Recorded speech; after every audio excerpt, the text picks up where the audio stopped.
ce début d'année, ils le passent chacun de leur côté.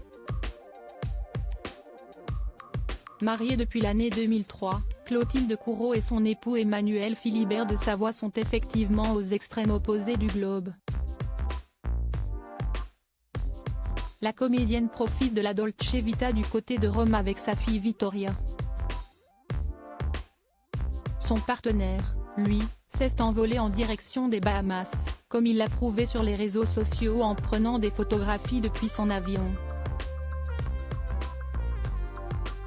La lune, le jet-lag et moi, a-t-il écrit, une fois arrivé à destination. Deux salles, deux ambiances. Pendant qu'Emmanuel Philibert de Savoie se prélasse au soleil, Clotilde Courreau et sa fille Vittoria se bercent de joie italienne.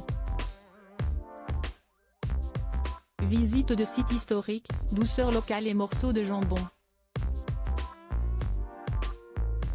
Si est-il la grande régalade, pour les uns comme pour les autres. Rien d'étonnant, après tout, à ce que la princesse de Savoie, de Venise et de Piémont passe un peu de temps avec son aîné de 19 ans. Cette dernière, qui lui ressemble comme deux gouttes d'eau, a récemment déménagé loin d'elle, en Angleterre, à Londres, pour y suivre des études de mode.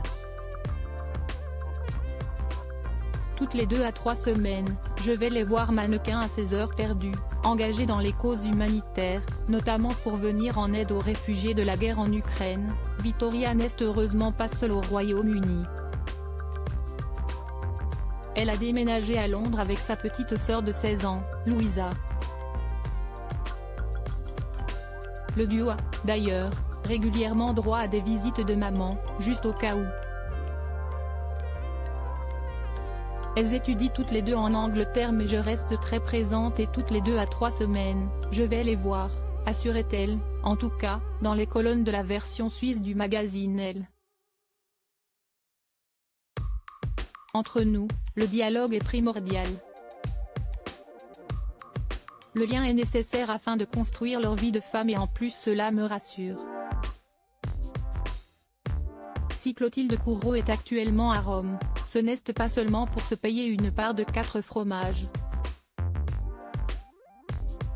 Elle a assisté, le 5 janvier 2023, aux obsèques du pape émérite Benoît XVI sur la place Saint-Pierre du Vatican. Sa fille, Vittoria, a d'ailleurs participé à la cérémonie, à ses côtés.